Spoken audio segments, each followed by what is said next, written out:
অঞ্জলিস কিচেনে আপনাদের সকলকে স্বাগত। বন্ধুরা, আজ আমি করে দেখাবো ডুমুরের দম। এই ডুমুরের দমটা কিভাবে করি আপনারা দেখতে থাকুন। প্রথমে কিছুটা ডুমুর নিয়েছি। ডুমুরটা জলে ভালো করে ধুয়ে নিচ্ছি বন্ধুরা।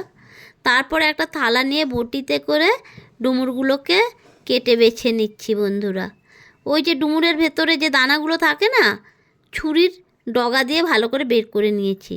তারপরে উনানে কড়াই বসিয়ে একটু জল দিয়ে দিলাম বন্ধুরা।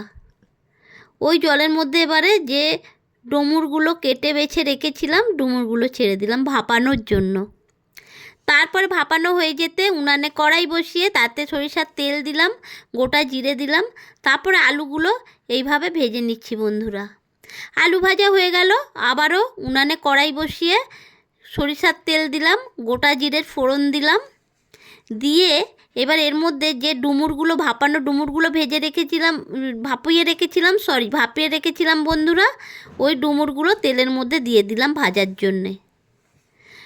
জন্যে দিয়ে আমার ভাজা হয়ে গেল। আবারও কড়াইয়ে যে তেলটা ছিল বন্ধুরা, ওতে কিছুটা শুকনো লঙ্কা ফাটিয়ে দিলাম, আর দিয়ে দিলাম কিছু কেটে রাখা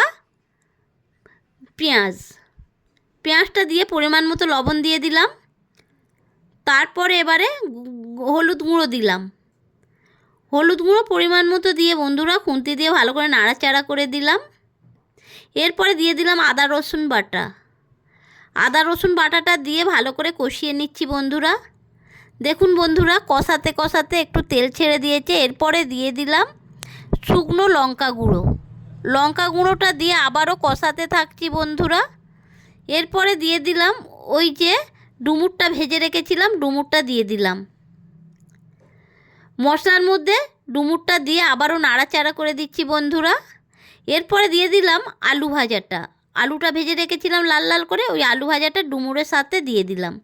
এবারে আলু আর ডুমুরটা মশলার সাথে ভালো করে কষাতে হবে বন্ধুরা, ঠিক যেন মাংসর তরকারির মতো খেতে লাগবে বন্ধুরা।